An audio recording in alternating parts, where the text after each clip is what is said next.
Hi everyone, and welcome back to the Wildwood sessions here in the Levitate studios, Charlotte's very own DIY studio for DIY artists. We're happy to have you here, and we're really excited to have the Oyster here with us, who is a four-piece band located in Charlotte, but who have coalesced with each other from all over the world.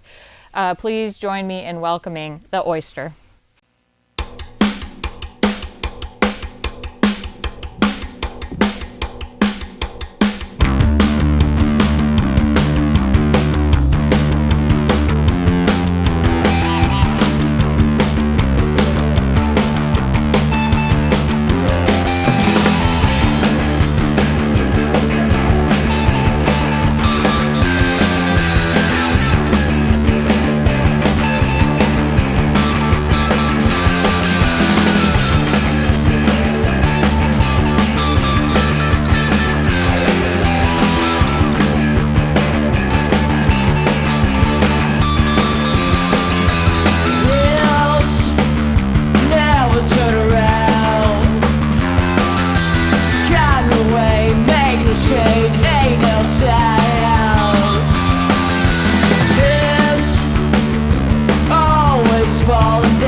Hell yeah!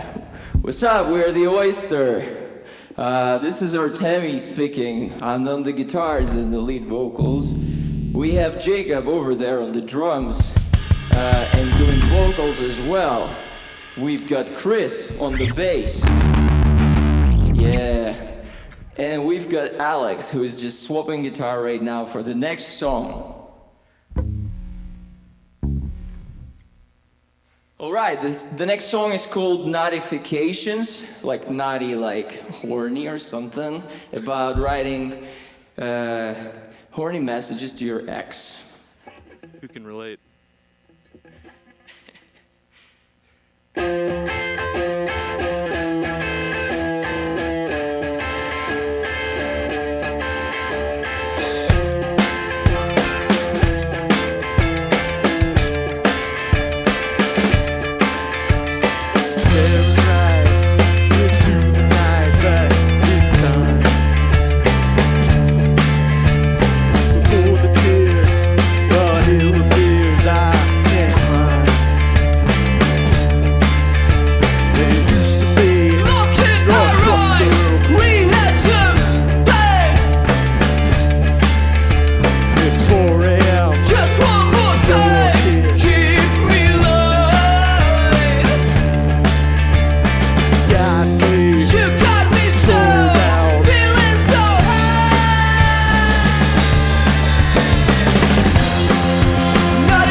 Next song is called Big Shark.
The next song is called Meganom. It's the last song in our set. Thank you for staying with us on the stream. There should also be a link available to the recording if you want to watch that again and again and again. We hope so. Thank you. So that was the Oyster with you. The next song, as I said, is called Meganom. It's a very special song for me. We'll talk a little more about that on the interview section, so stay tuned.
takes blood and ash and red, cold in hell.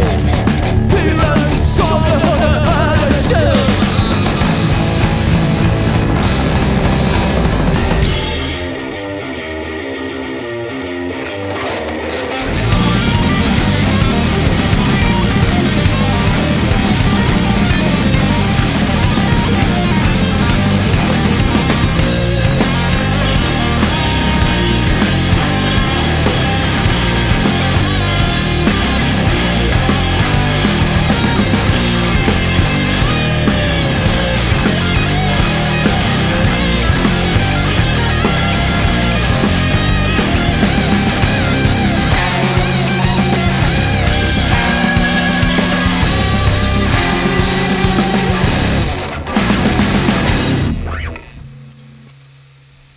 Yeah, thank you. Big thanks to the Oyster folks. Stick around. We've got an interview with them coming up, and I'd love to hear your comments and questions. Drop them in the chat for me, and we'll be right back after this short video from Alex Lippert.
Ew, this guy is ugly. Are you sure we left it here? I'm sure of it. This was the last guy on our probing expedition. Yeah, I remember him. Yeah, this is the one with the kidney stones. Just look around before Big Boss terminates the planet. Dang, this guy eats a lot of cookout. Keep looking.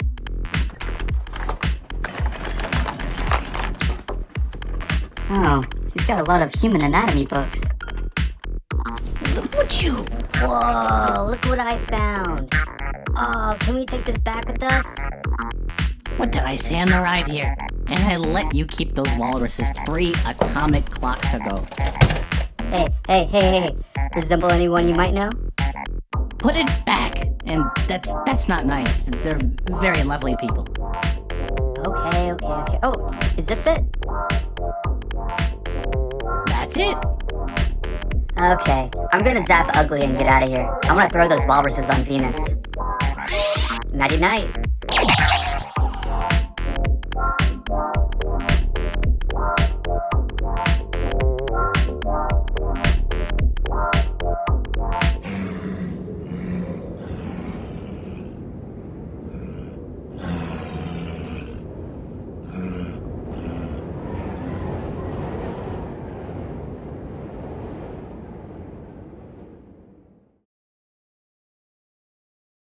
Welcome back, everyone. Thank you for sticking around. We are here. I'm your host, Stevie, with Levitate Studios here with the Oyster.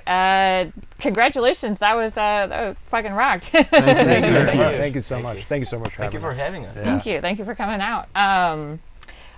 So y'all are a pretty new band, and as we were talking in the beginning of the show, or pre-show rather, you're like from all over the place. I mean, I know you two are from Charlotte, and we've got Texas representing over here, and all the way from Ukraine as well. So talk about how this band came together a little bit for me. Yeah, right. So I'm from Ukraine. I just got to United States and straight to Charlotte back in September 2024.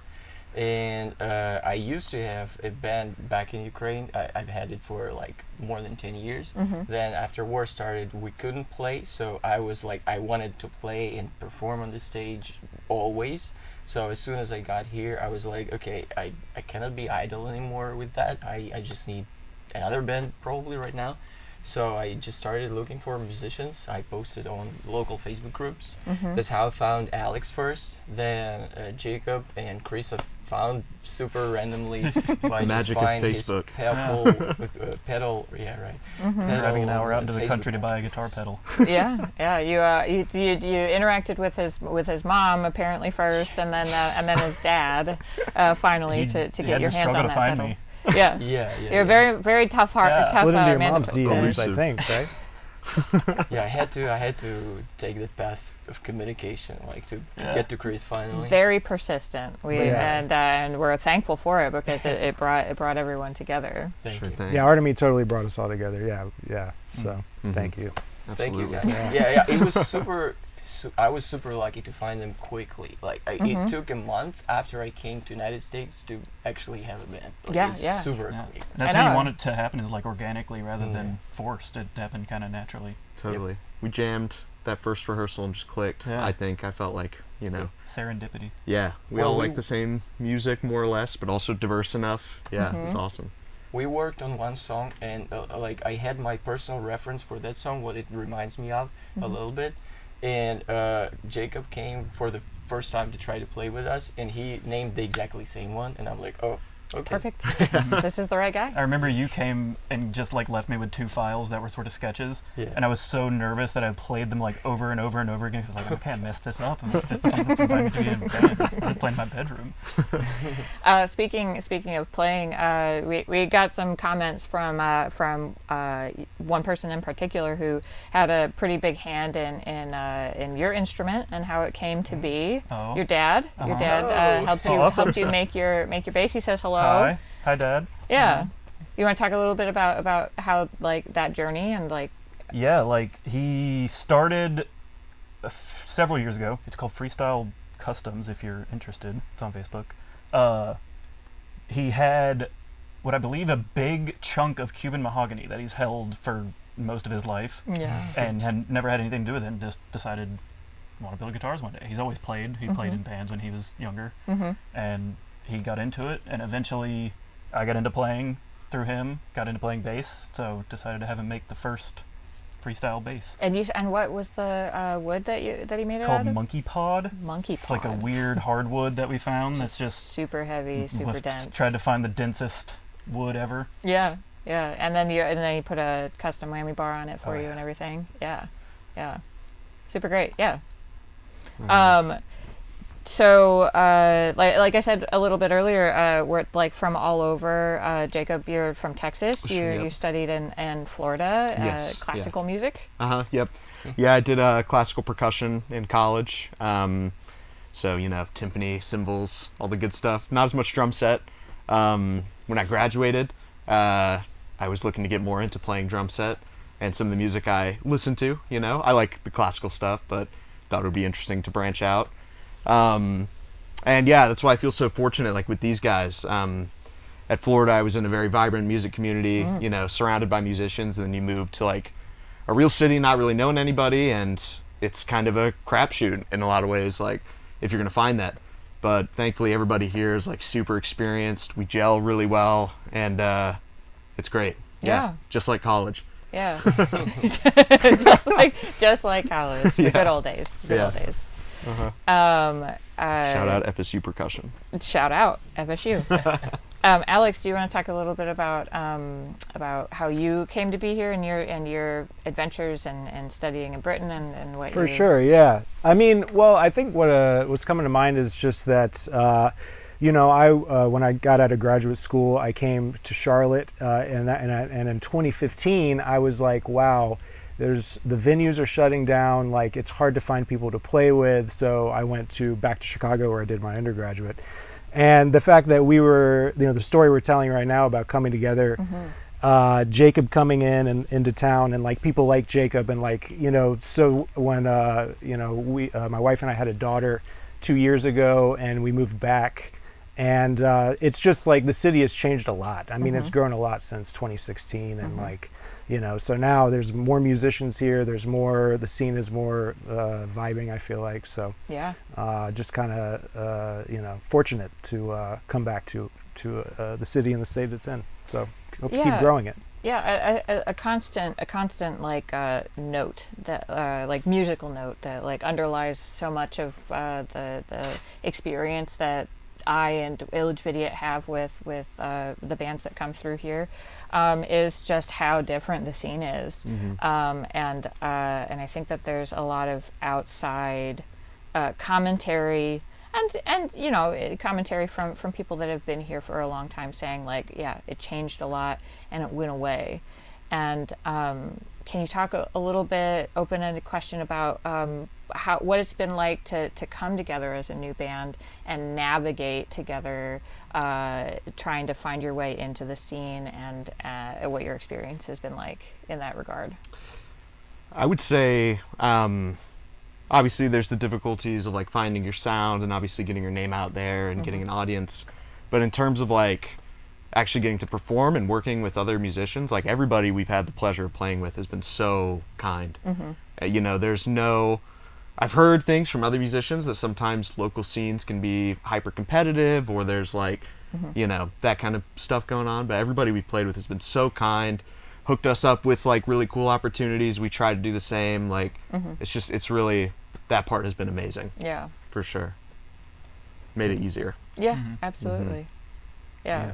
Super supportive. Yeah, and like, you know, we're not like, I'm from here, but I went away and came back, and you know, Artemie's from, you know, Europe, you know, and so we're, none of us are really like super, you know, rooted here, you know, in terms of like connections within the scene. But you know, people like you said, people have been super cool. Bands are always looking to for bands to fill out their bills, and so, you know, just hope to keep doing it, keep meeting people, and keep playing. Yeah. Sure. Is there have you noticed a difference like in the music scene here versus what you left back at home? Like, that's a very broad question. Yeah. I can speak about it for hours. Yeah. Overall, yeah, of course there's some difference, but kind of approach is the same. Overall, in the rock and roll music worldwide, I guess it's definitely not what it used to be like in 70s, 60s, or you know, obviously, or even 80s. It changed a lot. I actually talked to Josh after our gig at the Rooster about, like, I said, industry is kind of collapsing if we're talking about rock and roll, because it's like, you know, it's more niche music nowadays. No one's going crazy about that. So there is a certain level of struggle as a rock and roll band, no matter which part of the world you're in. The most, I would say, resistant thing there is to find your people to play music with. Absolutely. Because I definitely had several bands back in Ukraine. We had some cool songs with several of those, but my main and last one was called Cherry. It's still called Cherry Mary. By the way, we will drop release for that one as well from a long time ago, but still, yeah, why not? And yeah, that's just all about meeting those people who will inspire you, and you will mutually inspire them, and you can just create cool music together. It's mostly about that, like music for music and for people. Yeah, absolutely. Speaking of like just the rock genre and sound, tell me a little bit about how you as a group approach songwriting, like the collaboration, and where you tend to start and how that kind of unfolds. Yeah. So like Levitate, the first song, for example, how did that one start? Like you started playing that little riff, right? I don't even remember. We were kind of just jamming, so someone just, maybe Jacob started doing like, or and then Cris just, so it's the bass line there is pretty simple, but it develops in a cool way. So it's just one note, do do do do do do do do do do do do do do. So like he started adding something more and more. Then he like added transition. I probably hooked it up.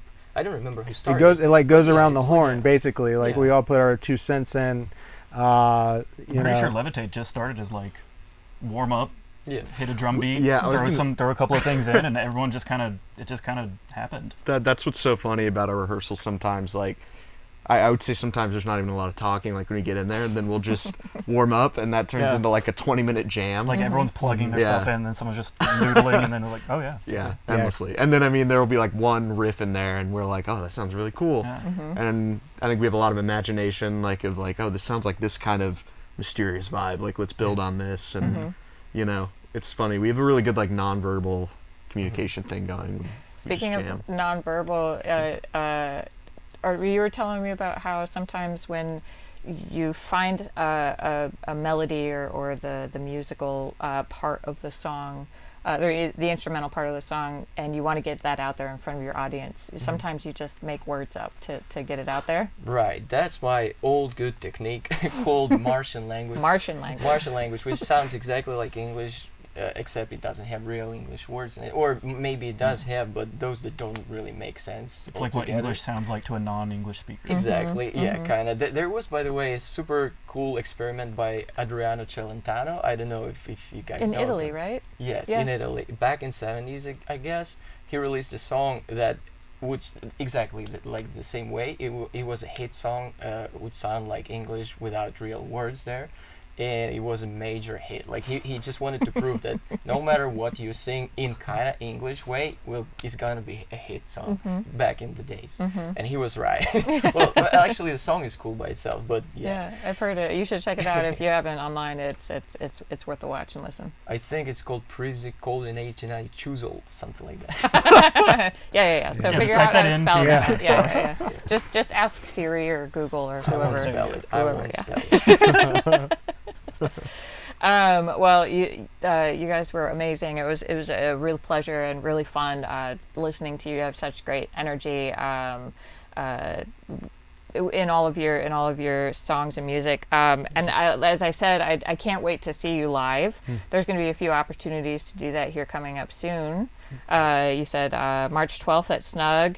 April 18th at Tommy's Pub, and May 1st at Petra's. So lots of opportunity to come and see the Oyster live. And then and you've got some recordings in the works. I know Alex has a recording studio at your house. Yes, yeah, and mixing it all in-house. And so, yeah, we have 3 songs that we've recorded. One is close. So 3 songs, look out for those. Right. Somewhere down the line. Yeah, somewhere down the line. Organically, as soon. They come through the One the has process. already been released though. Like if someone missed that one, it's on Spotify. We have like a video work for that on YouTube as well. So it's everywhere. Called "Don't Rush to Hell." Okay. Before you see the evil, it's the full name. But Whatever, parentheses. Yeah. Don't Rush to Hell Before You See the Evil by The Oyster. You can find that on Spotify, Bandcamp, YouTube, everywhere, anywhere that you find music on the internet. Places. Yeah. Well, thank you again.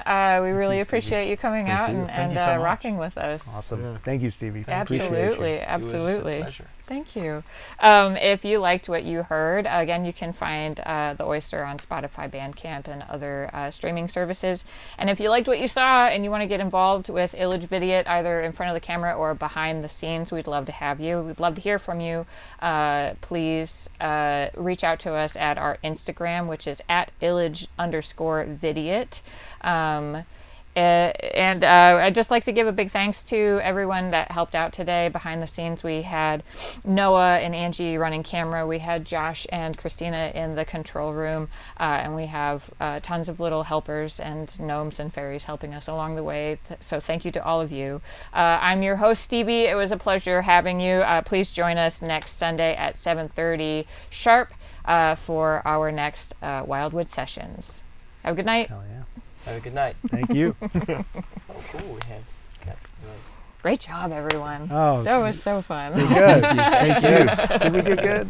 Such a cool opportunity. It's Thank like you. This is crazy level, like. I know. Thank you. It's like our own personal KXP, man. Yeah, This that's is what amazing. we're shooting for. Yeah, So. dude. I'm like, this is unbelievable, really. I mean, This is awesome. yeah, dude. And y'all are like 10 minutes down the road from me. This is cool.